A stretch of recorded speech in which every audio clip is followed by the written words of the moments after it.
জি, তাহলে আজকে আমাদের যেটা সেটা হলো আকীদার 12 নম্বর দর্স। এখানে আমরা যেটা পড়বো কাফের বলা, কাউকে কাফের বলা, এই সম্পর্কে আলোচনা। তাহলে প্রথমে আমরা পড়লাম যে কুফুরি, অর্থাৎ কেউ জরুরিয়াতের দিনের আবশ্যকীয় বিষয়কে কেউ যদি অস্বীকার করে তাহলে তাকে কাফের বলা হয়। আর তাকফির মানে কেউ মুসলমান দাবিদার, সে দাবি করে সে মুসলমান, এমন কোন ব্যক্তিকে কাফের বলে অভিযুক্ত করা। এমন কোন ব্যক্তিকে কি কাফের বলে অভিযুক্ত করা। বলেন, একজন আমি কাফের বললাম, সে যদি কাফের না হয় তাহলে কত বড় গুনাহ হবে আমার। একটু ভাবছি, আমার মতের একটু অমিল হয়েছে, এজন্য আমি বলে দিলাম কাফের। হ্যাঁ, এটা থেকে পরিহার করা চাই। তো আরবিতে তাকফিরের সংজ্ঞা এভাবে দেওয়া হয় যে কোন মুসলিমকে কুফরের দিকে সম্বোধন করা এবং তাকে মিল্লাতে ইসলাম থেকে বের করে দেওয়া।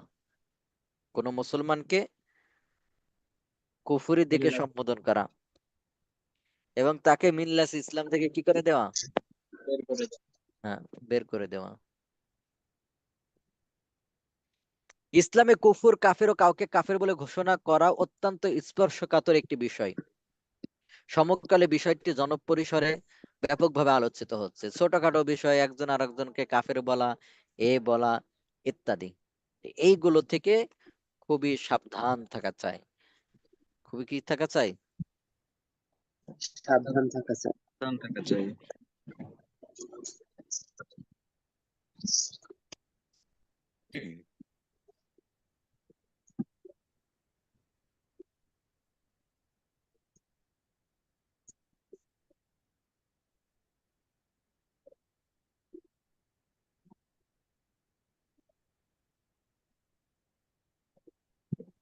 জি, তো এখানে অনেক কি বিষয় আছে। আহ আল্লামা কাশ্মীরি রহমতুল্লাহ আলাই বলেন যে দিনে যেসব অকাট্য সুনিশ্চিত বিষয়সমূহ অস্বীকার করা, যেগুলো দিনের অংশ হওয়ার ব্যাপারটি নবীজি সাল্লাল্লাহু আলাইহি সাল্লাম থেকে অকাট্যভাবে প্রমাণিত হয়েছে এবং তা প্রজন্ম পরম্পরা ও প্রসিদ্ধি লাভ করেছে। যেমন যে সাধারণ মুসলমানগণ এইসবের ব্যাপারে জানে, যেমন তাওহীদ, নবুয়ত, খতমে নবুয়ত। খতমে নবুয়ত মানে কি? মুহাম্মদ সাল্লাল্লাহু আলাইহি সাল্লাম তিনি তিনি হলেন কে? শেষ নবী। হ্যাঁ, শেষ নবী। যে মোহাম্মদ সাল্লাল্লাহু আলাইহি সাল্লাম শেষ নবী। বর্তমান কাদিয়ানী সম্প্রদায় যারা আছে তারা কিন্তু মোহাম্মদ সাল্লাল্লাহু আলাইহি সাল্লামকে শেষ নবী মানে না। জি। হ্যাঁ, তারা হলো মির্জা গুলাম মোহাম্মদ কাদিয়ানীকে নবী মানে। আমরা জানি মোহাম্মদ সাল্লাল্লাহু আলাইহি সাল্লামের পর আর কোন নবী আসবেন না। আসবে না। জি,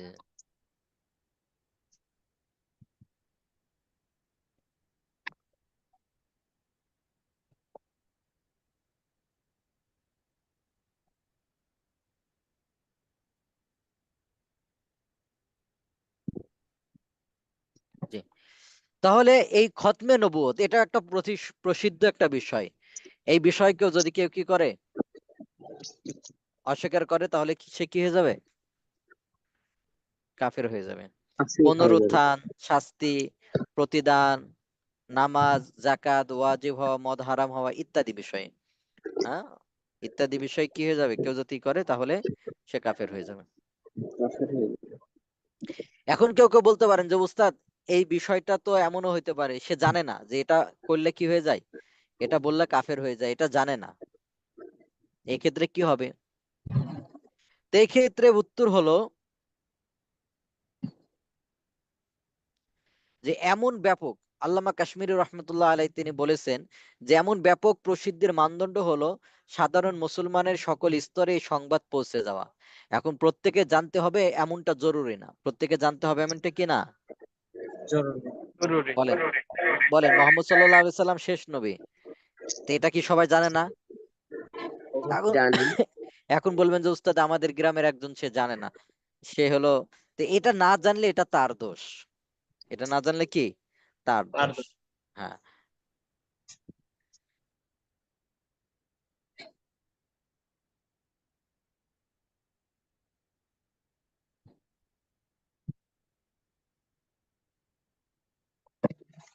জি। তাহলে সে দুনিয়াবি সব বিষয় জানে, দুনিয়াবি কি সব বিষয় জানে, কিন্তু সে কি বলবে যে আমি এটা যে কি হয়ে যায়, কাফের হয়ে যায় বা এটা হয়ে যায়, এই বিষয়টা আমি জানে নাই, তো এটা ধর্তব্য হবে না, এটা কি হবে না। ধরতে পারে না।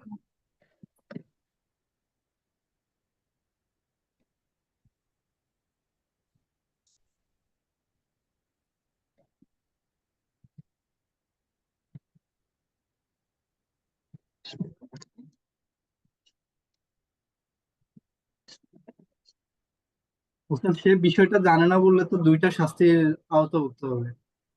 সে কেন হ্যাঁ জানে না, সে কেন ইলম অর্জন করে নাই? হুম হুম, জি।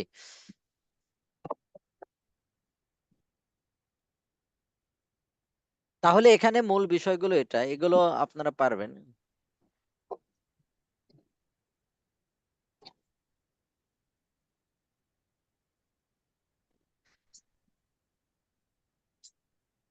তো এই ক্ষেত্রে একজনকে কাফের বলা, এই ক্ষেত্রে কি থাকা, যে খুব সাবধানতার সাথে, আমি আমার মতের বিরুদ্ধে বলেছে তাই বলে আমি তার কাফের বলে দিলাম, তাহলে এটা হবে না। ওস্তাদ, আহলুল কিবলাটা কি? জি, আহলুল কিবলা, আহলুল কিবলা কিবলার দিকে যারা অনুসরণ করে, কিবলার দিকে আহলুল কিবলা, কিবলার দিকে নামাজ পড়ে, যারা নামাজ পড়ে ই করে, আরো কিছু ই আছে। তো কথায় কথায় কাউকে কাফের আখ্যায়িত করার প্রবণতা অতীতেও কম বেশি ছিল, তবে ইদানিং এটা খুব বেশি ব্যাপক হয়ে দাঁড়িয়েছে। এখন এক আলেম আরেক আলেমকে, এক পীর আরেক পীরকে, এক পীর বা আলেমের অনুসারীরা সেই পীর বা আলেমের বিরোধীদেরকে, একদল আরেক দলকে অবলীলায় কাফের ফতোয়া দিচ্ছে। সোশ্যাল মিডিয়া এটা দিদারসে চলছে, কিন্তু এটা পরিহার করা চাই। এটা কি করা চাই, পরিহার করা করে যায়। যায়, হ্যাঁ। তবে হ্যাঁ, মুসলমান নামধারী বা মুসলমান বলে নিজেকে পরিচয় দানকারী কেউ যদি প্রকৃতপক্ষেই কাফের হয়ে যায়, তাহলে তাকে কাফের ফতোয়া দেওয়ার মাধ্যমে তার অবস্থানকে মুসলমানদের সামনে পরিষ্কার করে দেওয়া জরুরি হয়ে দাঁড়ায়। তাহলে এখান থেকে মনে করেন কাদিয়ানি সম্প্রদায় হবে, কেউ বলতে পারেন যে উস্তাদ তারা তো কাফের, ঠিক আছে, এটা তো আর স্পষ্ট করা বা সব জায়গায় বলার তো দরকার না, না এটা বলার দরকার। কারণ কি, তারা পরিচয় দিচ্ছে, তারা যদি কাফের পরিচয় দিত তাহলে কিন্তু আর চিল্লাই চিল্লা বলার দরকার ছিল না। আমরা কি খ্রিস্টানদের বিরুদ্ধে চিল্লাই চিল্লা বলে এই খ্রিস্টানরা কিন্তু কাফের, এই খ্রিস্টানরা কাফের, এই খ্রিস্টান কাফের, এটা বলি? কারণটা কি, না। খ্রিস্টান খ্রিস্টানই, তারা ইসলামের বিরুদ্ধে, তারা এই কাফের এটা স্বীকার করে। তেমনি ভাবে হিন্দুদের বিরুদ্ধে, ইহুদিদের বিরুদ্ধে। তো এই কাদিয়ানীদের বিরুদ্ধে আমরা কেন বলবো, কারণ হলো কাদিয়ানের বিরুদ্ধে এই জন্য বলি যে তারা হলো মুসলমান দাবি করে, তারা নিজেদেরকে কি করে, মুসলমান মুসলমান, দাবি করে, অথচ তারা তো মুসলমান না, অথচ তারা কি না, মুসলমান না। মুসলমান না। তো মুসলমান না হওয়া সত্ত্বেও তারা নিজেদেরকে মুসলমান দাবি করে। তো মুসলমান দাবি করার কারণে এটা মানুষ, সাধারণ মানুষের কাছে স্পষ্ট করে দেওয়া। যদি এটা স্পষ্ট না করা হয়, তো দেখা যাবে যে অনেকজন কাদিয়ানি হয়ে যাবে, এই মতবাদ গ্রহণ করে ফেলবে। ফলে এই ক্ষেত্রে স্পষ্টভাবে মানুষের কাছে প্রকাশ করা যে তারা কাফের, এটা জরুরি। আরো এটা কি জরুরি। জরুরি। যাতে তার পোষণ করা কুফরি মতবাদ বা কুফরি চিন্তা চেতনার ব্যাপারে সকলে সতর্ক হয়ে যায় এবং তাকে মুসলমান বলে মনে করে সরল বিশ্বাসে তার মতবাদ ও চিন্তা চেতনা গ্রহণ করে বিভ্রান্ত না হয়। এরূপ লোককে কাফের আখ্যায়িত না করা অর্থ তাকে হেদায়েত প্রাপ্ত বলে স্বীকৃত প্রদান করা, যেমন এটা কোরআন ও কারিমে নিষেধ নিষেধ করা হয়েছে। আতুরিদুন আন তাহদু মান আদাল্লাল্লাহ, আল্লাহ যাকে গুমরাহ করেছেন তোমরা কি তাকে হেদায়েত প্রাপ্ত বলতে চাও? তেমনি ভাবে হিজবুত তাওহীদ, যে হিজবুত তাওহীদ আছে, এরাও কি কাফের।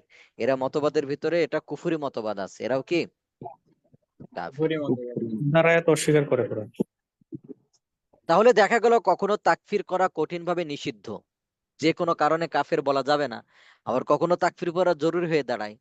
অতএব যারা মনে করে যে কোনো অবস্থাতে কাউকে কাফের, তাকফির করা যাবে না, কাউকে কাফের বলা যাবে না, সেটা কাদা ছড়াছড়ি আখ্যায়িত করে সর্বাবস্থা তাকফির করা থেকে উলামায়ে কেরামকে বিরত থাকা চাই। তারা তাকফির বিষয়কে ছাড়াছাড়িতে মশগুল রয়েছে। আবার যারা কথায় কথায় খুঁটিনাটি কারণে বা সামান্য ভুল ত্রুটি বিচ্যুর কারণে তাকফির করে বসে, তারা রয়েছে বাড়াবাড়িতে। তাকফিরের বিষয়ে বাড়াবাড়ি ছাড়াছাড়ি কোন রকম প্রান্তিকতা নয়, বরং সম্পূর্ণ ভারসাম্য পূর্ণ অবস্থানে থাকা চাই।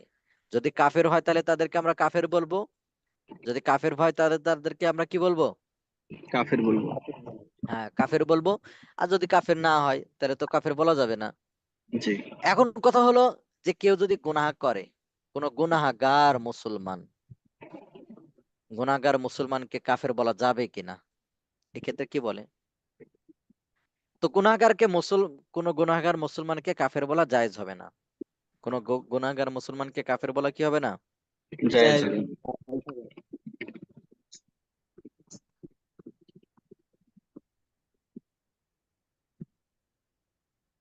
তবে আর একটা মাসালা এটা মাথায় রাখতে হবে, কেউ যদি কোনো গুনাহ করে ওটা বৈধ মনে করে করে তাহলে কিন্তু কাফের হয়ে যাবে। যেমন জিনা করলো, কেউ বিসমিল্লাহ পড়ে জিনা শুরু করলো, নাউজুবিল্লাহ। মদ খালো, বিসমিল্লাহ পড়ে মদ খালো, এরকম কোন যদি করে তাহলে কি? সে কাফের প্রেম হয়ে যাবে। বৈধ মনে করা। হ্যাঁ।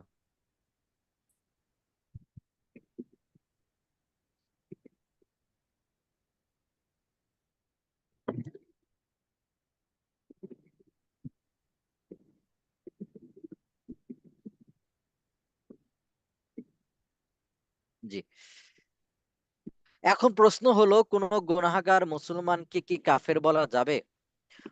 প্রতি উত্তরে বলা যায় যে কোন গুনাহগার মুসলমানকে কাফের বলা যাবে না। গুনার কারণে কি যাবে না, কাফের বলা যাবে। যাবেন। যাবে না।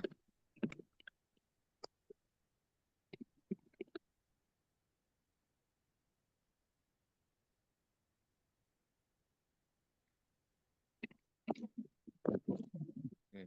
কাফের বলা জায়েজ হবে না, বরং যে কোনো মুসলমানকে কাফের বলবে তার মারাত্মক ধরনের গুনাহ হবে।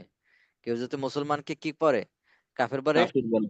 অযথা কাউকে তাকফির করা নাজায়েজ, হারাম। কুরআন ও হাদিসে এ ব্যাপারে কড়া ধমকে আসছে যে আপনি কাউকে যদি কেউ কাফের বলে, তাহলে যেমন হাদিসের ভিতরে আসছে, আর আবি যার রাদিয়াল্লাহু তাআলা আনহু থেকে বর্ণিত, তিনি বলেন যে রাসূল সাল্লাল্লাহু আলাইহি ওয়াসাল্লাম বলেছেন, তোমাদের কেউ যদি কাউকে ফাসিক বলে কিংবা কাফির বলে অথচ লোকটি এমন নয়, তাহলে তা যিনি বলেছেন তার দিকে ফিরে আসবে। খুব খেয়াল করেন।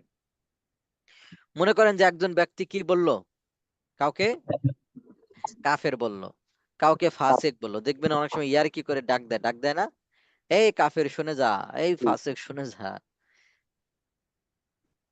তো এইভাবে করে ডাক দেয়।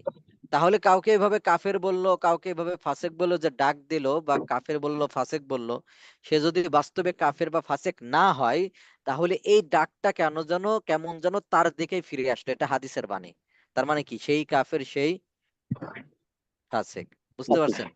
কারণ কি, সে ধারণা অনুযায়ী একজন মুসলমানকে সে কাফের বলল না, একজন মুসলমানকে সে কি বলল, কাফির বা ফাসেক ফাসিক। বলল না। তাহলে সেও তো একজন মুসলমান, সেও তো একজন কি মুসলমান। মুসলমান। তাহলে কেমন যেন তার দিকে কি ফিরে আসলো বিষয়টা।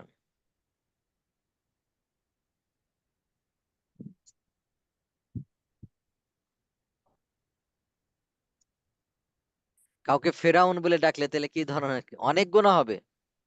সে একজন কাফের না, কাউকে কি ফেরাউন বলা যাবে? না। কখনোই না।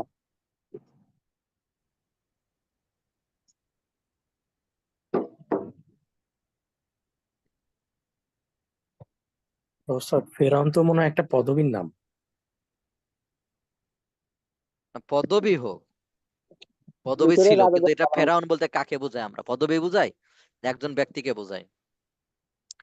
তবে হ্যাঁ, মুসলমান নামধারী বা মুসলমান বলে নিজেকে পরিচয় দানকারী কেউ যদি প্রকৃত পক্ষেই কাফের হয়ে যায়, তাহলে তাকে কাফের ফতোয়া দেওয়ার মাধ্যমে তার অবস্থানকে মুসলমানদের সামনে পরিষ্কার করে দেওয়া জরুরি হয়ে দাঁড়ায়, যাতে করে তার পোষণ করা কুফরি মতবাদ বা কুফরি চিন্তা চেতনার ব্যাপারে সকলে সতর্ক হয়ে যায় এবং তাকে মুসলমান মনে করে সরল বিশ্বাসে তার মতবাদ ও চিন্তা চেতনা গ্রহণ করে বিভ্রান্ত না হয়। এরূপ লক্ষ্যে কাফের আখ্যায়িত না করার অর্থ তাকে হেদায়েত প্রাপ্ত স্বীকৃতি প্রদান করে। এটা করা যাবে না।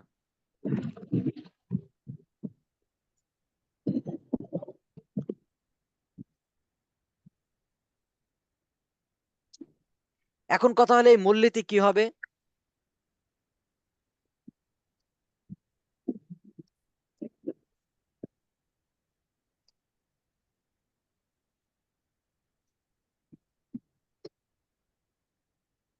জি, একটা হলো যে তাকফিরের মূলনীতি কি, তাকফির কাকে বলবো, কিভাবে কি, এখানে কিছু মূলনীতি বিষয়টা আলোচনা করব।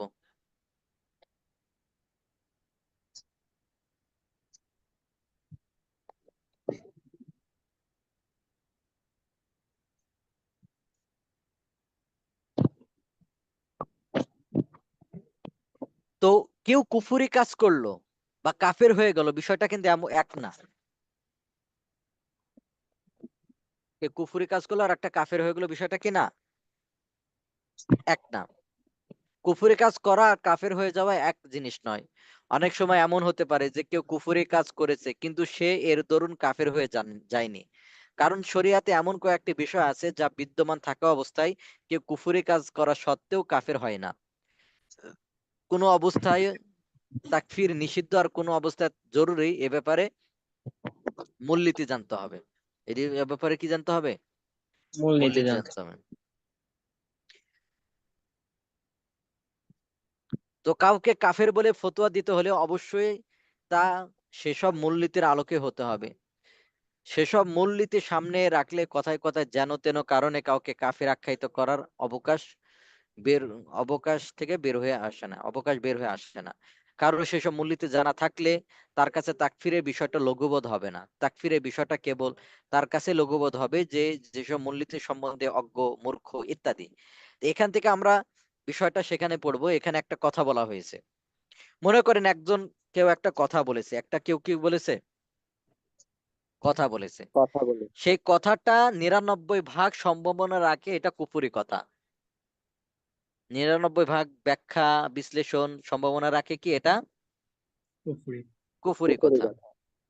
কিন্তু 1 ভাগ সম্ভাবনা আছে যে এটা হলো এইভাবে হইতে পারে। শুধু 1 ভাগ সম্ভাবনা আছে না, এটা কুফুরি না, এটা কি হতে পারে,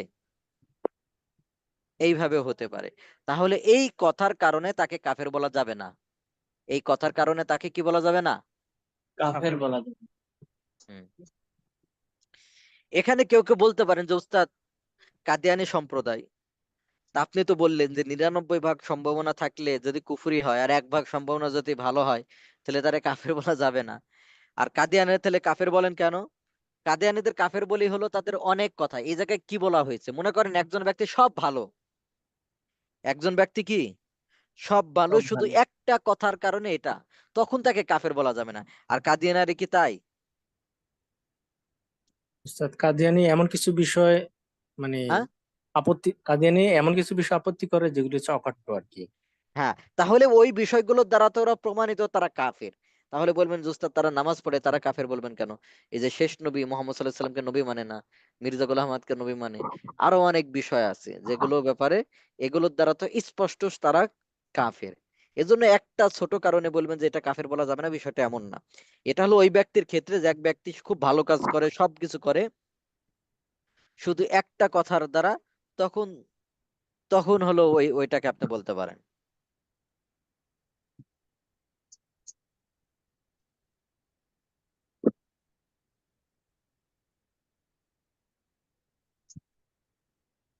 ঠিক আছে ভাই? জি উস্তাদ। হুম। তাহলে একটা কথা যদি কত ভাগ সম্ভাবনা থাকে, 99 ভাগ সম্ভাবনা থাকে এটা কুফুরি কথা। আপনারা কবি ইকবালের কথা নাম শুনছেন না? তো ওনার একটা ইয়ে হচ্ছে শিকওয়া। শিকওয়া মানে অভিযোগ।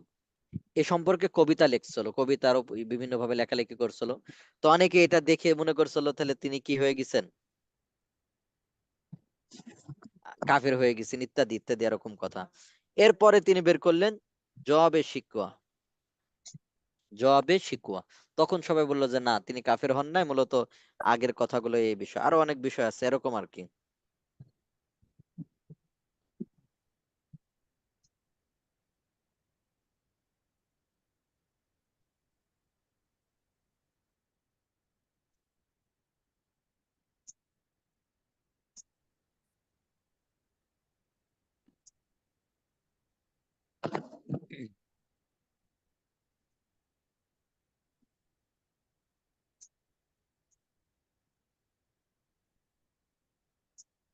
তাহলে মোল্লা আলী কারি রহমতুল্লাহ আলাই তিনি একটা কথা বলছেন যে ইদখালু কাফিরিন, খুব ভালো করে শুনবেন, ইদখালু কাফিরিন ফিল মিল্লাতিল ইসলামিয়াতি, যে কোনো কাফেরকে ইসলামের ভিতরে দাখিল করা। কোন কাফেরকে আমি বলে দিলাম সে মুসলমান, কোন কাফেরকে আমি বলে দিলাম কি সে মুসলমান, মুসলমান। যে ইদখালু কাফিরিন ফিল মিল্লাতিল ইসলামিয়াতি, কোন কাফেরকে ইসলামের ভিতর অন্তর্ভুক্ত করা, বলে দিলাম যে সে মুসলমান। আও অথবা ইখরাজু মুসলিমিন আনহা, অথবা কোনো মুসলমানকে আমি কাফির বানাই ফেললাম। কোনো মুসলমানকে আমি কি বানাই ফেললাম? কাফের বানাই কাফের বানাই দিলাম। তাহলে আজিমুন ফিদ্দিন, এটা দিনের ভিতরে বড় একটা বিষয়, বড় একটা গুরুতর বিষয়। গুরুতর বিষয় না ভাই?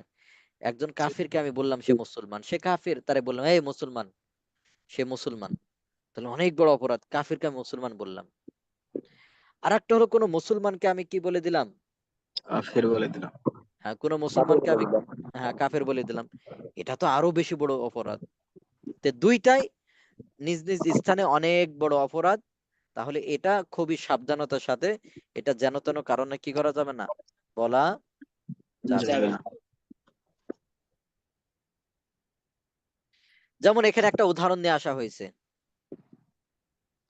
আনাস বিন মালিক রাদিয়াল্লাহু তাআলা থেকে বর্ণিত, তিনি বলেন রাসূলুল্লাহ সাল্লাল্লাহু আলাইহি সাল্লামকে তিনি বলতে শুনেছেন, আল্লাহ তার বান্দার তওবা ওই ব্যক্তির চেয়েও বেশি খুশি হন।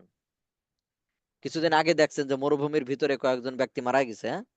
মরুভূমি এত বড় বড় মরুভূমি, এত বিরাট, যে ওই জায়গায় ভিতরে গিয়ে যদি গাড়ি নষ্ট হয়ে যায়, ওখানে কি থাকে না, দেখা যাচ্ছে যে পানি থাকে না, গাড়ি নষ্ট হয়ে গেলে ওর ফোনে নেটওয়ার্কও থাকে না, পরে মৃত্যু নিশ্চিত, এমন আর কি। নিশ্চিত বলতে কি, মানে সাধারণতই হয় এমন।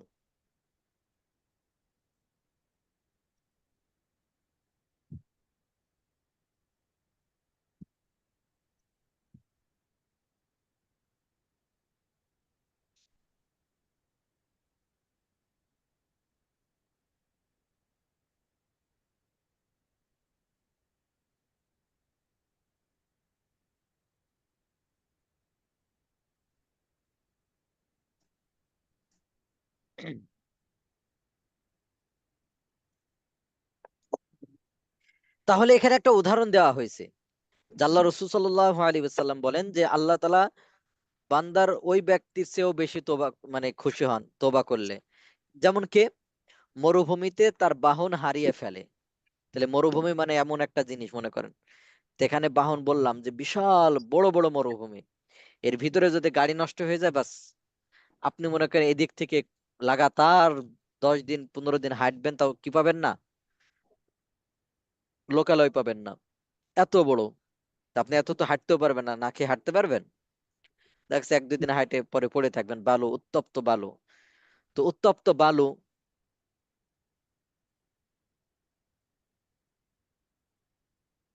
তো উত্তপ্ত বালু, তো যেখানে কি মরুভূমি, তো মরুভূমির ভিতরে এক ব্যক্তির কাছে কি ছিল, বাহন ছিল।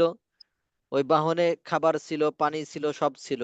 কিছুদিন আগেও দেখছেন মনে হয় লিবিয়ায় ওরকম ভাবে মরুভূমির ভিতরে প্রায় 30-35 জন মতো মারা গেছে। কয়েকদিন আগেও মনে হয় আরেক জায়গায়, কোন জায়গায় 2 জন মারা গিয়েছে, ওইরকম আর কি। যে মরুভূমির ভিতরে যদি গাড়ি নষ্ট হয়ে যায়, ব্যাস অবস্থা খারাপ। তো ওই মরুভূমির ভিতরে এক ব্যক্তি, সে একটা উট উট নিয়ে গেছে, উটের উপরে কি আছে, খাবার আছে, পানিও আছে, সে সফর করবে, খাবার খাবে, পানি খাবে। হঠাৎ করে দেখলো যে তার ওই উটটা হারায় গেছে। উটটা কি হয়ে গেছে, হারায় গেছে। হারিয়ে গেছে।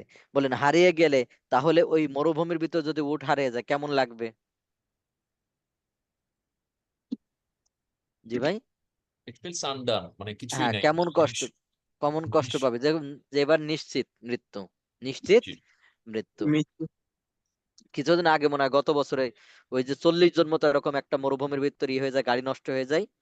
তো একজন ব্যক্তি সে হাঁটা শুরু করছে, পত্রিকাতে দিয়েছে যে যেদিকে ওই মরুভূমির ভিতরে, তো একদিক দিয়ে হাঁটা শুরু করছে। আর বাকিরা ভাবছে যে হয়তো গাড়ি ঠিক হবে বা একটু বসে থাকে বসে থাকে। তো যারা ওই যে গাড়ি ঠিক হবে বসে আছে, তারা সবাই মারা গেছে। কারণ তাদের কাছে পানি ফুরায় গেছে, খাবার ফুরায় গেছে, এখান থেকে যে হেঁটে যাবে এটাও নাই, আবার মোবাইলে নেটওয়ার্কও নাই, তো ওরা মারা গিয়েছে। আর যে ব্যক্তি হাঁটা শুরু করছে, ও তো হাঁটতেছে হাঁটতেছে লাগাতার, মানে কতদিন হাঁটার পরে সে লক্ষ্যলায় পৌঁছেছে, পরে সে বেঁচে গিয়েছিল আর কি। তাহলে বলতেছিলাম এরকম মরুভূমি, তো মরুভূমির ভিতরে সে খাবার সহ পানি সহ উটটা হারায় গেল। তো উটটা হারায় গেলে তো দেখছে যে আমার মৃত্যু এখানে নিশ্চিত। তো হঠাৎ করে সে ঘুমাইছে বা একটু হয়েছে, বিশ্রাম নিছে, হঠাৎ করে দেখে তার উটটা আবার চলে আসছে। বলেন খুশিটা কেমন হবে? অবশ্যই অসম্ভব খুশি হবে। তো আল্লাহ রাসূল সাল্লাল্লাহু আলাইহি সাল্লাম বলেন, ওই ব্যক্তির থেকে বেশি খুশি হন আল্লাহ তাআলা, ওই ব্যক্তির থেকে বেশি খুশি হন যার কি, যে মনে করেন এই খাবার পানি সহ মরুভূমির ভিতর তার বাহন হারাই গিয়েছে, হারাই গিয়ে হঠাৎ করে সে পেয়ে গিয়েছে। তখন সে বলে বসলো, আল্লাহ তুমি আমার গোলাম, আমি তোমার রব। কি বলে বসছে? আল্লাহ তুমি আমার গোলাম, আমি তোমার তুমি আমার রব। রব। রব। আসলে বলার কথা ছিল রব আল্লাহ তুমি আমার রব, আমি তোমার গোলাম। কিন্তু সে খুশিতে অনেক গোলাম। সময় মনে নাই, অনেক সময় হয় না এরকম, আমাদের ভিতরে অনেক সময় হয় যে এত খুশি হয়, খুশির ভিতর কিছু উল্টাপাল্টা করে ফেলে, আছে কিনা? জি ওস্তাদ, জি হয়ে থাকে। জি। হ্যাঁ, এরকম আর কি। তাহলে বলেন এটা বাহ্যিক ভাবে এটা কুফরি কথা না? জি, দৃশ্যত তার কুফর। মানে কি কাফের হয়ে গেছে? না, না। এটা সেটা না কাফের হয় না, হলে- কারণ সে তো জেনে বুঝে তার তো মাথা ঠিক নাই, ও মনে করেন আনন্দে আত্মহারা কেউ তার চিল্লায় বলছে। জি। তো আল্লাহ তুমি আমার গোলাম আর আমি তোমার রব, এই কথাটা একটা কুফরি কথা। তারপরেও ওই লোকটি তার দিন থেকে খারিজ হয়নি কেন? কারণ এটা ছিল ভুলবশত বলে ফেলা একটা কথা।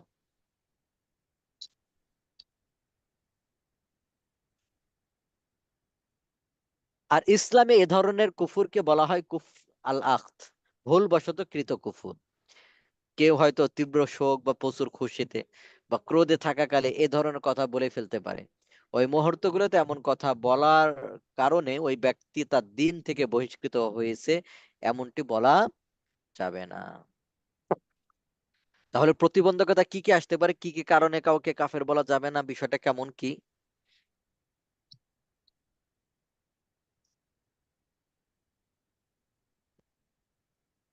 এই যে যে কাজের জন্য তাকে কাফের বলা হচ্ছে তা যে কুফুর, এই ব্যাপারে কোনো সন্দেহ থাকা যাবে না। যে কাজটা সে করেছে, যে কাজটা সে করেছে এটা যে কুফুরি কাজ, এটার ব্যাপারে কি থাকা যাবে না? কোনো সন্দেহ। সন্দেহ থাকা যাবে না। এবং শুধুমাত্র লোকেরা সে কাজকে কুফুর ভাবে এ ধারণার উপর ভিত্তি করে কোনো সিদ্ধান্ত নেওয়া যাবে না। কাজটি বিশুদ্ধ যাবে না। শরী পদ্ধতি প্রমাণিত হওয়া, কোনো ধারণা অনুমান সন্দেহ বা সংশয় দ্বারা না হওয়া, আর তা হবে হয়তো স্বীয় স্বীকারোক্তি দ্বারা অথবা প্রমাণ তথা দুইজন ন্যায়পরায়ণ ব্যক্তির সাক্ষ্য দ্বারা। ওই ব্যক্তির মানসিক ভারসাম্য বা তার বিচার বুদ্ধির সক্ষমতা থাকা আবশ্যক। অপ্রাপ্ত বয়স্ক কোনো শিশুর কথা বা কাজে কুফরি পাওয়া গেলে তাকে কাফের বলা যাবে না। তাহলে কোনো ছোট ছোট যদি কেউ হয়, তাহলে তার কথা বা কাজের দ্বারা কি বলা যাবে না, তারে কাফের বলা যাবে না। যাবে না। যাবে না। কারণ না বালেক, তার তো মাথা ঠিক নাই, মনে করেন তার তো মেধা টেধা ঠিক আছে, না, ঠিক ঠিক নেই। নাই। তো এই কারণে তারা কি কি বলা যাবে না তাহলে? কাফের বলা যাবে না। কাফের বলা যাবে।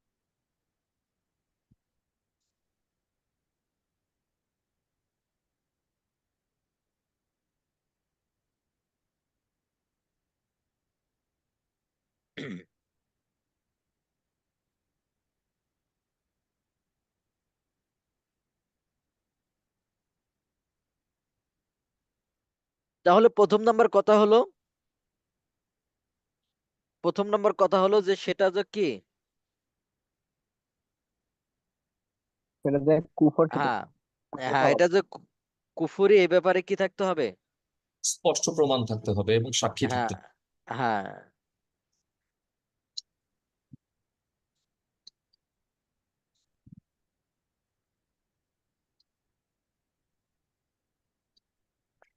জি। তো তারা কৃতকর্মের ব্যাপারে তার জ্ঞান থাকতে হবে বা জানার সুযোগ থাকতে হবে, পাগল মাতাল বেহুশ অজ্ঞ হওয়া যাবে না। পাগল মাতাল বেহুশ অজ্ঞ হওয়া যাবে যাবে না। না। পাগল যদি এখন যা মন তাই বলে, এই কারণে কি তারে কাফের বলা যাবে? কখনোই না। হ্যাঁ,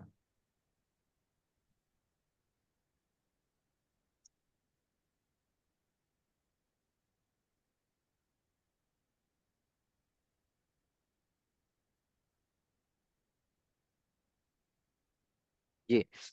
সে উদ্দেশ্য প্রণীত ভাবে কাজটি সম্পূর্ণ করেছে, কোনো দুর্ঘটনা বা ভুলবশত নাই, ভুলবশত হয় নাই, ভুলবশত হয় নাই, বরং সে ইচ্ছা করে এই কাজটা কি করেছে, করেছে। বুঝতে পারছেন? আলহামদুলিল্লাহ। তাহলে এখানে বিষয়টা হলো, প্রথম নাম্বার হলো যে কাজটা যে কুফরি, এ ব্যাপারে কি থাকবে না? সন্দেহ থাকবে কোনো না। সন্দেহ হ্যাঁ, সন্দেহ থাকবে না।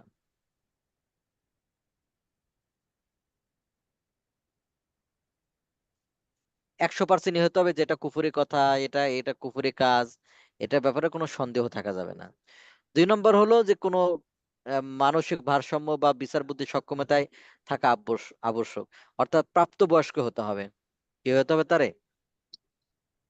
প্রাপ্তবয়স্ক হতে হ্যাঁ, হবে। প্রাপ্তবয়স্ক হতে হবে। যদি প্রাপ্তবয়স্ক না হয় তাহলে কিন্তু হবে না।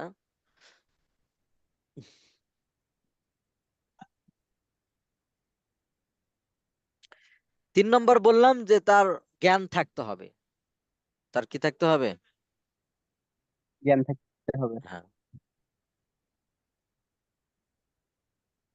চার নম্বর হলো সে উদ্দেশ্য প্রণোদিত ভাবে বলেছে কাজটা, দুর্ঘটনা বা ভুলবশত না। ওই যে কিছুক্ষণ আগে দেখালাম যে ভুলবশত সে বলে ফেলেছে, তো ভুলবশত বলার কারণে সে কি হয়ে যাবে না? কাফের হয়ে যাবে না।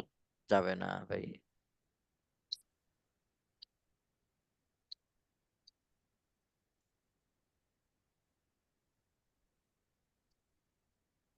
উক্ত ব্যক্তি জাগ্রত অবস্থায় কাজটি করেছে, ঘুমন্ত অবস্থায় না।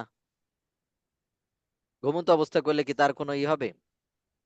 না, তো হবে না। কাজটা করেছে হলো জাগ্রত না, অবস্থায়, চিন্তা একেবারে মানে তার মেধা আছে, আছে সবকিছুতে। তো জাগ্রত অবস্থায় সে কাজটা করেছে, জাগ্রত অবস্থায় কাজটা করেছে, ঘুমন্ত অবস্থায় না। এখন ঘুমের ঘরে কেউ যদি আজে বাজে কথা বলে, তো এটা কি হবে? তারা তো ঘুমায় আছে। স্বপ্নে অনেক মাঝে মধ্যে হয় না এরকম, দেখা যাচ্ছে যে স্বপ্নে দেখা যাচ্ছে যে কত জায়গায় ঘুরছে, এ করছে, পরে দেখে কি ঘুম থেকে উঠে দেখে যে বিছানায়। এমন হয় না? জি বেশি ওস্তাদ। বাবা হয় যে মনে করেন যে স্বপ্নে থেকে মনে হয় পড়ে গেল, অনেক উঁচু থেকে পড়ে গেল, আরো যেটা, এক কথা ঘুমন্ত অবস্থায় দেখলে কি এগুলো হবে না। সে কাজটি স্বাধীনভাবে করেছে, তার উপর কোনো জোর জবরদস্তি করা হয়নি। ওই ব্যক্তির উপরে বিষয়গুলো বিপরীত। মনে করেন জোর করে যাতে কাউকে এখন কুফরি কাজ করায়, এই জোর করে মারি ধরে, এই এখন শুকরের গোশত খা, শুকরের গোশত খা, ইত্যাদি ইত্যাদি।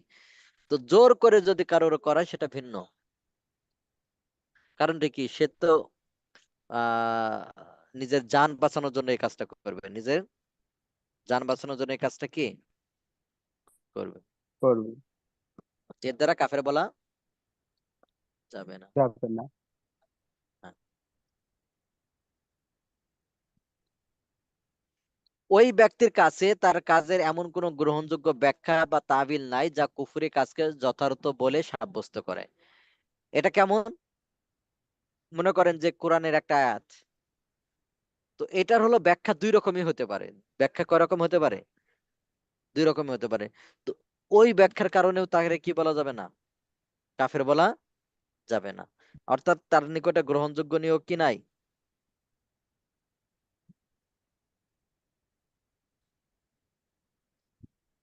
হুম, গ্রহণযোগ্য ব্যাখ্যা নাই। জি জি জি।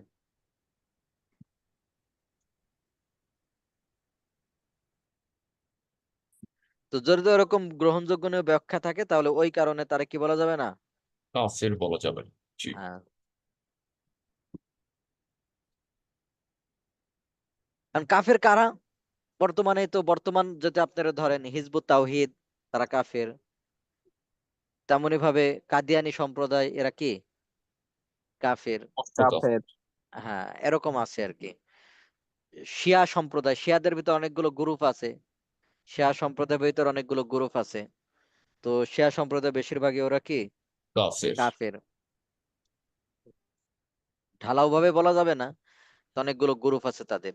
তো বেশিরভাগই হলো দেখবেন আলী রাদিয়াল্লাহু তাআলা আনহু তাকে করে ইয়া আলী, ইয়া আলী, এরকম করে। কোনো কিছু করলে কি করে? ইয়া আলী। পাশাপাশি তারা এরকম অনেকগুলো ইয়ে আছে আর কি শিয়া সম্প্রদায়ের ভিতরে।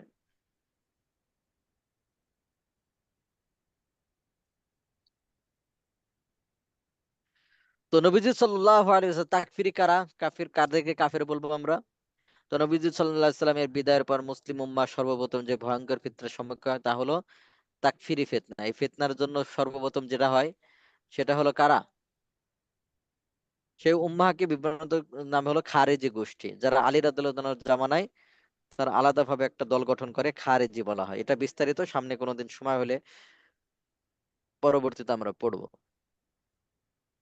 এই খারেজি সম্প্রদায়ের কিছু বিষয় এখানে আমরা আলোচনা করব। তো খারেজি হচ্ছে 72টি বেদাতি জাহান্নামী তরিকার একটি তরিকা। আমরা জানি যে উম্মতে মোহাম্মদ কয় দলে বিভক্ত হবে? 73 দলে, 73 দল। বনি ইসরায়েল কয় দলে বিভক্ত ছিল? 72 থেকে। হ্যাঁ, 72 দলে ছিল। অন্যরা ছিল 72 দল। 73 দলের ভিতরে একটা দল শুধু জান্নাতে যাবে, আর বাকি 72টা দলই কি কোথায় যাবে? জাহান্নামে যাবে। জাহান্নামে যাবে। এরা অত্যন্ত চরমপন্থী একটি দল, যারা সাহাবা ও মুসলমান শাসকদেরকে কাফির ফতোয়া দিয়ে তাদের বিরুদ্ধে যুদ্ধ করে অনেক মুসলমানদেরকে হত্যা করেছে আলী রাদিয়াল্লাহু আনহু জামানায়। কিন্তু ব্যক্তিগত আমলের দিক থেকে তারা হচ্ছে এই উম্মতের মাঝে সবচেয়ে বেশি ইবাদত করনেওয়ালা। তারা কিন্তু ইবাদত কম করছে বিষয়টা এমন না, তারা কিন্তু অনেক ইবাদত গুজার। হ্যাঁ, এই যে আপনি একটু চিন্তা করেন, যারা বেদাতি আছে তারা কি ইবাদত কম করে? না, তারা অবশ্যই বেশি করে। করে। তারা কিন্তু বেশি করে। করে। এইটাই মূল বিষয়, যে তারা কিন্তু ইবাদতে অনেক বেশি করে। মাঝে মধ্যে বলে, আমরা গ্রামে গেলে বলে যে, হুজুর, এলাকার লোক আলেমদেরকে দেখবেন মাদ্রাসা ছাত্রদেরকে খুঁচায়, দেখবেন আপনাদের মসজিদে এরকম করবে, এই হুজুর, এই যে এই মাদ্রাসায় পড়ে দেখলাম জোহরের পরে খালি 2 রাকাত সুন্নত পড়লো, আর পড়লো না। আমরা জোহরের পর 4 রাকাত পড়ি, আসরের আগে 4 রাকাত পড়ি, আসরের এরকম আর কি, মাগরিবের পরে কত রাকাত পড়ি। আর এই যে মাদ্রাসা ছাত্র, ও দেখি খালি জোহরের আগে 4 রাকাত, জোহরের 4 রাকাত, আর পরে 2 রাকাত পড়লো, আরো পড়লো না নামাজ। আর আমরা কত নামাজ পড়ি। এই হুজুররা এরকম, ওদের থেকে এরকম বলে না অনেকে। তো জি এখানে একটা সচিব বিষয় বলে। বলেন, ইবাদত কি বেশি করলে কি তার হবে? বলেন, তার কি কিরাত শুদ্ধ আছে? সূরা ফাতিহা শুদ্ধভাবে পড়তে পারবে? জি। অনেক ক্ষেত্রেই পারে না ওস্তাদ জি, এবং তাদের হ্যাঁ, আকীদাতে তো অনেক সমস্যা তারা আছে। বেশিরভাগই পারে না। বেশিরভাগই বলতে কি, 99% এই এলাকাতে আপনি গ্রামের ভিতর জিজ্ঞেস করবেন, তারা সূরা কেরাত পারে না। না পারলে হাজারো 100 রাকাত পড়লেও কি তার তার সওয়াব আর একজন জানে বুঝে সুন্দরভাবে 2 রাকাত নামাজ পড়লো, কারটা সওয়াব বেশি হবে? অবশ্যই যে জানে দু বুঝে রাকাত পড়ে। তার। কারণটা কি, কোরআনুল কারিমের ভিতর কোথাও কি ওয়া আকসারু আমালা এরকম শুনেছেন কোনদিন? না আছে আহসানু আমালা, যে কার আহসানু আমলটা বেশি আমালা। সুন্দর, কার আমলটা কি বেশি সুন্দর, এরকম বলা হয়েছে। তাহলে আপনি যে চিল্লাপাল্লা করতেছেন, এ করতেছেন, তা আপনার আমলটা সুন্দর কিনা দেখতে হবে। জি। এই যে দেখেন না, পরীক্ষাতে পরীক্ষাতে একজন ব্যক্তি মনে করেন আজে বাজে এরকম 100 পৃষ্ঠা লিখে আসলো, সে নাম্বার কত পাবে? আর একজন ব্যক্তি যে পরীক্ষাতে যে প্রশ্ন আসছে ওর উত্তর সুন্দরভাবে লিখে আসলো, এই লিখে আসলো কয় পৃষ্ঠা কম। আমার মনে আছে, যশোরে যখন পড়তাম, তো দেখা যাচ্ছে আমাদের কিছু সাথী ভাই ছিল, ওরা অনেক লিখতো, অনেক কি লিখতো। আমার জি, খেয়াল জি, আছে জি। দাওরা হাদিস, যেটা যে মাস্টার সমমান, আমি মনে হয় সর্বোচ্চ লিখছি কত পৃষ্ঠা, হয়তো 33 পৃষ্ঠা হবে এরকম আর কি, সর্বোচ্চ লিখছি। তো আমাদের সাথী কয়েকজন ছিল, ওরা 40 পৃষ্ঠা 50 পৃষ্ঠা লিখে আসতো। তো অনেক সময় দেখা যাচ্ছে আমি মাত্র লিখছি হলো মনে করেন কয় পৃষ্ঠা, এরকম অনেকের ভিতর আছে না, আপনাদের বন্ধুদের ভিতরে কিন্তু আছে, দেখা যায় সে মাত্র লিখে আসছে 5 পৃষ্ঠা, আর আরেকজন লিখে আসছে 25 পৃষ্ঠা 30 পৃষ্ঠা। তো দেখা যাচ্ছে নাম্বার যে 5 পৃষ্ঠা লেখছে সে নাম্বার বেশি পাইছে, এরকম আছে না? জি এরকম ওস্তাদ আর জি। কি। তো এই জায়গায় বলা হচ্ছে, এই যে খারেজি সম্প্রদায় যে তারা ইবাদত কম করতো বিষয়টা এমন না, তাহাজ্জুদ পড়তো, কোরআন পড়তো, রোজা রাখতো, সারা রাত ইবাদত করতো। তারা সবচেয়ে বেশি নামাজ পড়তো, সবচেয়ে বেশি রোজা রাখতো, সারা রাত তাহাজ্জুদ পড়তো, কোরআন পড়তো। এগুলো রাসূল সাল্লাল্লাহু আলাইহি ওয়াসাল্লাম আগেই বলেছিলেন তাদের গুদামালি সম্পর্কে। কিন্তু তাদের ভ্রান্ত আকীদা, ধর্মীয় বিশ্বাস ও চরম পন্থা অবলম্বনের কারণে তারা এত নামাজ রোজা করেও এতটাই নিকৃষ্ট যে রাসূল সাল্লাল্লাহু আলাইহি ওয়াসাল্লাম তাদেরকে কিলাবু আহলিন নার বলেছেন, যে তারা হলো জাহান্নামের কুকুর বলেছেন। তাই কোন দলের লোক অনেক আমল করলেই তারা জান্নাতি হয়ে যায় না। দেখতে হবে তাদের আকীদা কি, তাদের মানহাজ, চলার পথ বা পদ্ধতি, উসুল বা মূলনীতি কি। এ দেখেন, দেখবেন না আপনার কি আছে জানো, দেওয়ানবাগ, দেওয়ানবাগী যারা আছে তাদের আকীদা কেমন, মাঝে মধ্যে দেখবেন শয়তান। অডিও আছে, অডিও আছে, যে আমি মূলত দেখলাম কেয়ামতের দিন বিচার করতেছি উম্মতের, নাউজুবিল্লাহ, এই জাতীয় এবং কথা সে বলে না, অ্যান্সার দিয়ে দেয় ওস্তাদ জি, কবরের মধ্যে যে সে নিজেই অ্যান্সার দিয়ে দেয়। নিজে নিজে সে উত্তর দিয়ে দেয়। এই জাতীয় কথা আছে না, যে সে দেখতেছে যে কিয়ামতের দিন নাকি ফাতেমা রাদিয়াল্লাহু তাআলা আনহার সাথে তার বিয়ে হচ্ছে, আজে বাজে কথা, নাউজুবিল্লাহ। নাউজুবিল্লাহ। তো ইত্যাদি ইত্যাদি কথাবার্তা। তারা কিন্তু ইবাদত কম করে, বিষয়টা এমন না। আপনি গিয়ে দেখবেন যে জিকির আজগার কত কিছু করতেছে, কিন্তু তাদের আকীদা তো খারাপ, তাদের আকীদাই খারাপ। তো আকীদা খারাপ হওয়ার কারণে তারা কোথায় যাবে, জাহান্নামে। এরকম আর কি। তো বর্তমান সময়ে কিছু এই যে খারেজি সম্প্রদায়, তাদের কিছু মূলনীতি বা তাদের কি কি আমল, এই বিষয়টা সম্পর্কে পাওয়া যায়। যে খারেজির কিছু কয়েকটা কাজ, তার ভিতরে একটা কাজ হলো ইসলামী নির্দেশনা বা কোরআন বোঝার ক্ষেত্রে নিজেদের বুঝকে চূড়ান্ত বলে ঘোষণা করা। কোরআনের বুঝ, মনে করো কোরআন থেকে যেটা সে নিজে বুঝছে বাস ওইটাই, কোরআন থেকে নিজে বুঝছে সেটাই কি চূড়ান্ত। তো এটা খারেজির একটা অভ্যাস। বর্তমানেও কিন্তু এরকম ভাবে কিছু অনেকে আছে যে কোরআন আহলে থেকে এটা কোরআন আছে ওস্তাদ জি। হ্যাঁ, যে সাহাবায়ে কেরাম কি ব্যাখ্যা করেছেন, অন্যরা কি ব্যাখ্যা করেছেন এটা মানবে না, উনি কি বুঝছেন এটাই। হুম। হাদিস মানলে সুন্নাহ বা আলোচ্য বিষয় বিতর্কিত বিষয় রাসূল সাল্লাল্লাহু আলাইহি ওয়াসাল্লামের প্রায়োগিক কর্ম পরমর্দিত অস্বীকার করা। হাদিস মানে না অনেকে আছে, এই যে আহলে কোরআন যারা আছে হাদিস মানে না। জি ওস্তাদ জি। তেমনি ভাবে কাদিয়ানী সম্প্রদায় যারা আছে তারাও কিছু মানে কিছু মানে না, এরকম আর কি। পাপের কারণে মুসলিমকে কাফের বলা, তারা বলে যে কেউ পাপ করলে সে কাফের হয়ে যাবে, কেউ পাপ করলে কি হয়ে যাবে, কাফের হয়ে কাফের যাবে। হয়ে যাবে। কাফের হত্যার ঢালাও ভাবে বৈধতা দাবি করা, যে কাফেরকে ধরো আর হত্যা করো, তো এটা করা যাবে? না, আমাদের বাংলাদেশে যারা হিন্দু আছে তারা তো ট্যাক্স দিয়ে থাকে, তাদেরকে নিরাপত্তা দিতে হবে, তাদেরকে কি দিতে হবে, নিরাপত্তা দিতে হবে। তাদেরকে নিরাপত্তা দিতে হবে। ঢালাও ভাবে কাফেরকে হত্যা করা যাবে না। রাষ্ট্রীয় আনুগত্যের শরীয় গুরুত্ব অস্বীকার করা, তাদের মতের বিরুদ্ধে সকল আলিমকে অবজ্ঞা করা ইত্যাদি, এরকম অনেক বিষয় তাদের আছে। জি ঠিক আছে, তাহলে আমাদের আজকে এ পর্যন্তই দর্শ থাকবে। আপনাদের কালকে কিন্তু ইয়ে আছে, জি প্রশ্নোত্তর ওস্তাদ দর্শ জি। আছে। জি 7টার সময়। অবশ্যই অবশ্যই অবশ্যই মনে করাই দিবেন সবাইকে, হ্যাঁ। ওস্তাদ জি, জি জি গ্রুপে ইসলামের দিয়ে। নামে জঙ্গিবাদের খন্দকার আব্দুল্লাহ জাহাঙ্গীর রহিমুল্লাহ ছাড়েন না? জি জি জি, এই যে উপরে নামটা বলা হয়েছে ওনার, আমি ওটা এমনি বলি নাই, করে কিছু বাদ দিয়েছি। এই যে দেখেন, খন্দকার আব্দুল সাহেবের রচিত, ওনার বইয়ের ভিতরে আছে। তো ঠিক আছে, তাহলে ওনার ওইটা আমার কাছে আছে তো। আছে আপনার কাছে, ওনার লেখাগুলো আমাদের অনেক সবগুলো সুন্দর, অনেক বই ভালো। আমার কাছে আছে। জি, ওস্তাদ উনি নাকি অনেক কিছুই ভুল লিখছে। অনেক কিছু ভুল লেখছে এরকম না, আসলে কিছু। মানুষ মাত্র তো ভুলের ঊর্ধ্বে না, মানুষ মাত্র ভুলের ঊর্ধ্বে। উনি হানাফিদের অনেক হ্যাঁ, পচাইছে, এটা নাকি বুঝলাম। তো এটা কে বলেছে, ওনার যদি বিশেষ দাবি করে করেন, তো ওনাকে হ্যাঁ, উনি কে ছিলেন?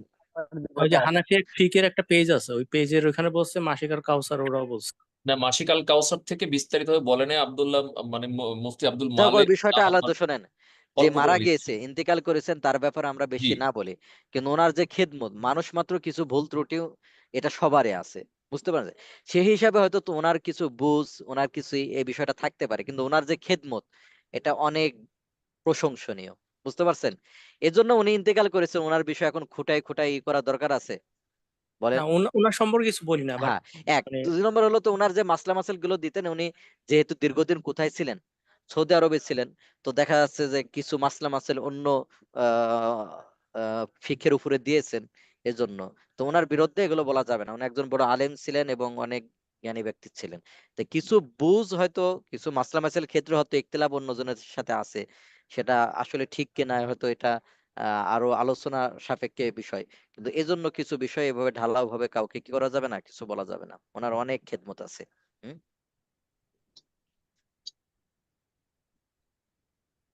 জি জি স্যার, জি তেমন কিছু মনে হয় না। জি জি হলো যে একজন আলেমের ভুল ধরতে হলে তো সেই সময় আলেমও হওয়া আমাদের প্রয়োজন, তাই না? জি জি, একজন ডাক্তার ডাক্তারকে ভুল ধরতে পারবে, বুঝতে পারছেন, আমি কি রোগী হয়ে ডাক্তারে ভুল ধরতে পারবে, এই তুমি এই ওষুধ কেন দিছো এই দিছো। একজন আলেম ওস্তাদ আলেমের ব্যাপারে যদি তার ভুল ত্রুটি হয়ে থাকে, কেউই ভুল ত্রুটির ঊর্ধ্বে না, আমারও কত ভুল আছে না, বলেন। আমি যদি লেখালেখি করি এর ভিতর কিছু ভুল ত্রুটি আসাটা হয়তো মাসিক স্বাভাবিক। আল আর কাউসার থেকে বলছিল, ওইটা উনি তো বললাম। ফেরেশতা না, তো মাসিক আল কাউসারে যে জিনিসটা লেখছে ওনার ইও করছেন, আবার ওনার কিছু ইয়ে আছে ওই বিষয়, সব মিলে একটা সারমর্ম একটা ওখানে দেওয়া আছে, বুঝতে পারছেন। এজন্য মনে করেন আমু ভুল ত্রুটির ঊর্ধ্বে না, কিছু বুঝ আমার এদিক জি, সেদিক থাকতে পারে। ডক্টর জাকির নায়েক ঠিক আছে। স্যারের, ওনারও দেখবেন অনেক খেদমত, কিন্তু দেখা যাচ্ছে যে কিছু বিষয়, মাসলাগত বিষয় আগে যেগুলো দিতেন এখন কিন্তু ওইগুলো দেন না, দেখেছেন? এখন এবং কিন্তু ওইগুলো আলাদা দেন। এবং হ্যাঁ উনি সম্পূর্ণ উনি এখন অনেক মাযহাবের এখন ব্যাপারে আল্লামা উনি এখন তাকি অনেক ওসমানীকে শিথিল হয়েছে। উনি হ্যাঁ হ্যাঁ মানেন, ওনার সাথে দেখা করেন এবং উনি ফতোয়াও দেন না এখন। হ্যাঁ হ্যাঁ ওইগুলো ই করেছেন।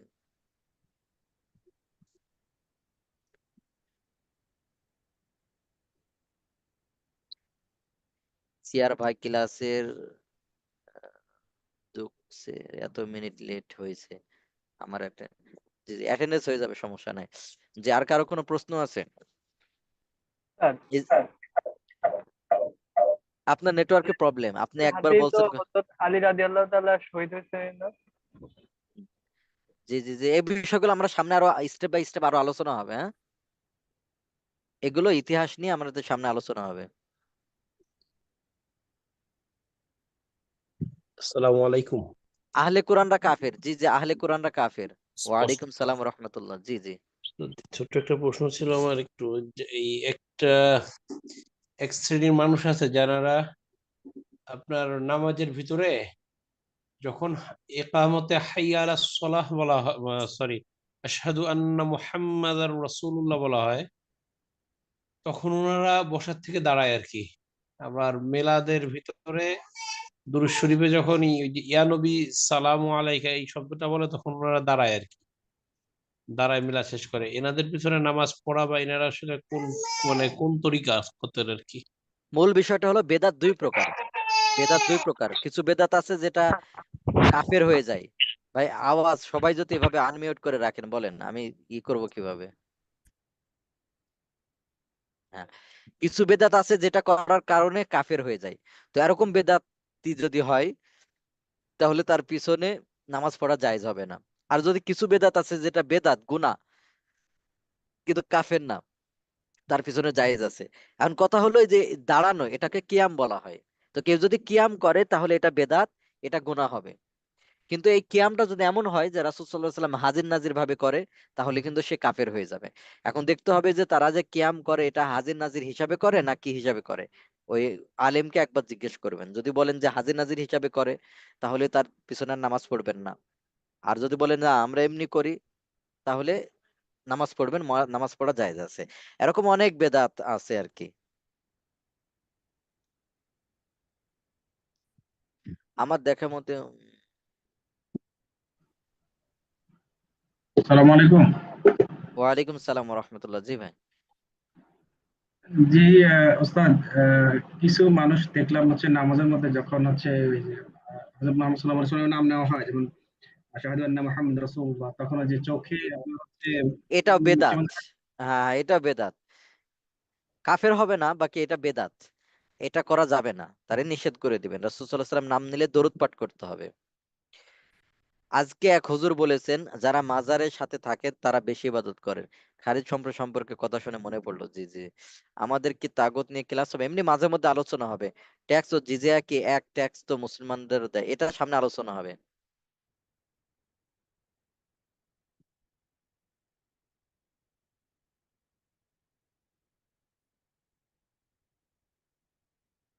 চিশতিয়া তরিকা যারা অনুসরণ করে তাদের কি কাফের বলা যাবে? চিশতিয়াটা দেখতে হবে, সবাইরে ঢালাও ভাবে তো আপনি কাফের বলবেন না। চিশতিয়া এটা তো হকপন্থী ছিল, আস্তে আস্তে না বেদাতিরা বিভিন্ন ভাবে ই করে নিয়েছে। তো এই বিষয়গুলো তো দেখতে হবে আর কি। স্যার সবাইরে একজন ঢালাও প্রশ্ন ভাবে করছে, কাফের বলবে না, চিশতিয়ার ভিতরে সবাই ঢালাও ভাবে কাফের না। হ্যাঁ, বেদাতি জেনে শুনে বলতে পারেন। নেশাদ্রব্য গ্রহণ করলে, একজন হ্যাঁ, প্রশ্ন করছে, জেনে শুনে কেউ যদি নেশাদ্রব্য গ্রহণ করে? এটা গুনাহ হবে, গুনাহ হবে। আমাদের এলাকায় আছে ওনারা চিশতিয়ার তরিকার পীর, কিন্তু ওনারা নামাজ কালাম সব পড়ে, কিন্তু ওরকমই নাই। হয়তো এক দুটা বেদাতি কিছু বিষয় থাকতে পারে, কিন্তু ই করে, নামাজ কালাম পড়ে, ই করে, আলিম ওলামা সম্মান করে। তো ঠিক আছে, তাহলে আমাদের এই পর্যন্ত। আপনারা পরবর্তী দর্শের জন্য প্রস্তুতি নেন। হ্যাঁ জি, আর আগামী কালকে আমরা যে যারা প্রশ্ন করতেছেন, সময় দেওয়া হলো না, আগামী কালকে প্রশ্ন উত্তর দর্শে আপনারা প্রশ্ন করবেন, ঠিক আছে ভাই? ঠিক আছে তাহলে, সুবহানাকাল্লাহুম্মা ওয়া বিহামদিকা আশহাদু আল্লা ইলাহা ইল্লা আনতা